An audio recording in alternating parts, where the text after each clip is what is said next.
कितना अच्छा है। यहाँ सब लोग सुबह 8 बजे सोकर उठते हैं। मायके में तो मुझे सुबह 5 बजे उठना पड़ता था और घर के सारे काम करने पड़ते थे। यहाँ तो घर का काम भी नहीं करना पड़ेगा। जया फिर से सो जाती है। जब वो सुबह 8 बजे उठती है तो देखती है कि रवि एक ट्रे में उसके लिए बेड टी लेकर आता है। अरे, आपने चाय क्यों बनाई? मुझे उठा देते, मैं सबके लिए चाय बना देती। जया, ये चाय मैंने नहीं बनाई, बल्कि पिताजी ने बनाई है।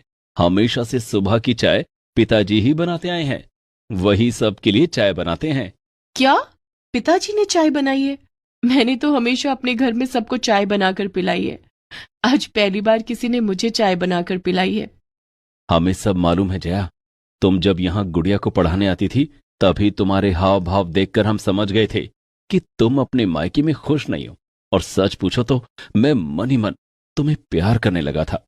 इसलिए हमने फैसला किया कि तुम्हें इस घर में लेकर आएंगे। अच्छा, जल्दी से चाय पीकर तैयार हो जाओ। माँ ने तुम्हें रसोई में बुलाया है। जया चाय पीकर नहा धोकर रसोई में जाती है। जया बहू, आज तेरी पहली रसोई है। खीर और पूरी बना ले। जी माँ जी। जया सबके लिए खीर, पूरी और पनीर की सब्जी बनाती है और सबके लिए नाश्ता लगाती है। सब लोग मिलकर नाश्ता करते हैं।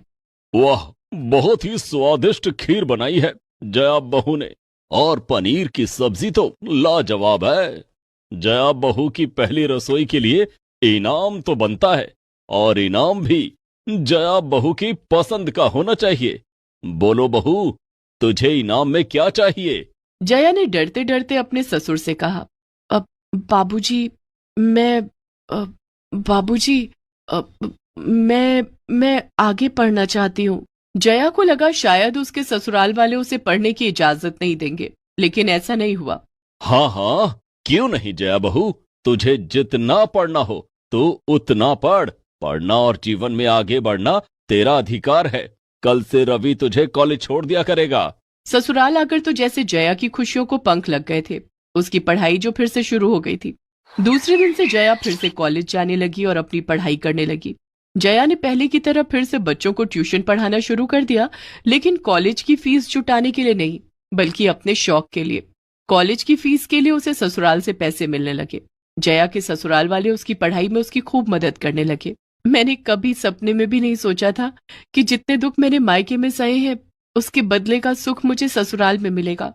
मैं कितनी भाग्यशाली हूँ कि मुझे इतना अच्छा ससुराल मिला है। जया ने ससुराल में खूब मन लगाकर पढ़ाई की और पढ़ लिख कर एक दिन सच में कलेक्टर बन गई। जया के कलेक्टर बनने की खबर जब उसके मायके वालों को लगी तो वे जया को बधाई देने उसके ससुराल आए। बाबूजी, माँ, आप लोग मुझे बधाई देने क्यों आए हैं? आप लोगों ने तो